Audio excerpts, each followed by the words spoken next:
Stock પર તો આપણે ચર્ચા કરીશું. અત્યારે આપણી સાથે આનંદ રાઠી શેર્સના જીગર પટેલ જોડાયા છે. જીગરજી, સ્વાગત, વેરી ગુડ મોર્નિંગ. અને જુઓ, ગયા અઠવાડિયે જ્યારે આપણે ચર્ચા કરી રહ્યા હતા ત્યારે આપણે બજારની એક રેન્જમાં રહેવાની વાત કરી હતી. એ જ રેન્જમાં આપણને બજાર રહેતું જોવા મળ્યું છે. ડિસ્પાઇટ ગઈકાલનો ઘટાડો આપણે 25,700ની નીચે જોયો, તે છતાં પણ ત્યાંથી એક રિકવરી સારી ગઈકાલે આવી. આજે જુઓ ફરી પાછી તેજી તરફે અને 25,900ની ઉપર છે. કયા લેવલે હવે અહીંયાથી વોચઆઉટ કરવા જોઈએ? શું મત અહીંયા નિફ્ટી, બેંક નિફ્ટી બંને માટે આપનો બની રહ્યો છે? Very good morning Neerajsinh. Overall જે આપણે ડિસ્કસ કર્યું એમાં જ રેન્જમાં છે, બટ ધ થિંગ એ છે કે જે ફોલ આવેલો 2 દિવસે શાર્પ હતો, કાલે આપણે રિકવરી પણ જોઈ, બટ ઓવરઓલ કાલે જે 50 દિવસની એક્સપોનેન્શિયલ હતી ત્યાં આગળ જ આપણે એક લો કરીને આપણે રિવર્સલ આપ્યું છે અને લો અલાઇન થઈ રહ્યો છે.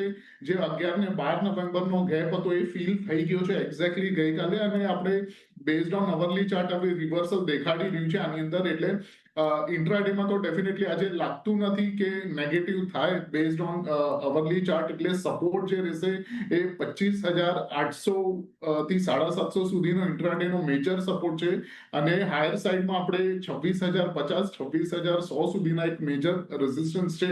But overall market buy on dips જ છે હજી. એઝ લોંગ એઝ અગર આપણે વીકલી બેસિસ ઉપર 25,700ની નીચે જઈએ છીએ તો જ બેર ગ્રીપમાં જશે માર્કેટ, ત્યાં સુધી બાય ઓન ડિપ્સ જ રહેશે.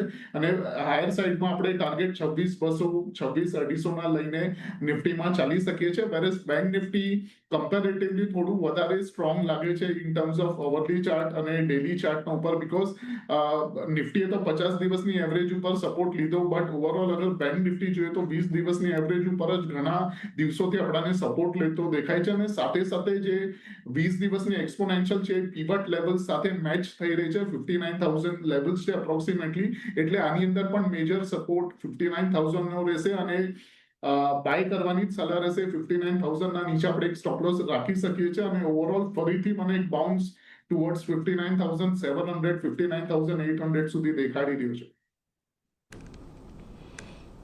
એટલે જો ઘણી મહત્વની વાત આજના દિવસ માટેની નિફ્ટીની વાત કરશો તો 25,750 25,700 એક સપોર્ટ ઝોન, 26,050 26,100નો રેઝિસ્ટન્સ ઝોન, અને વીકલી બેઝિસ પર જો 25,700 તૂટે તો જ અહીંયાથી આપણને કોઈ બહુ મોટો ઘટાડો આવતો જોવા મળશે. અને બીજી તરફ નિફ્ટી બેંકમાં પણ 59,000ની નીચેનો સ્ટોપ લોસ, 59,700 59,800ના લક્ષ્યાંક તમને આવતા જોવા મળી શકે છે. એટલે બંનેમાં એક બાય ઓન ડિપ્સની રણનીતિ ખાસ કરીને રાખો એવી સલાહ અત્યારે જીગરજી તરફથી બનતી દેખાઈ રહી છે. વેલ, આગળ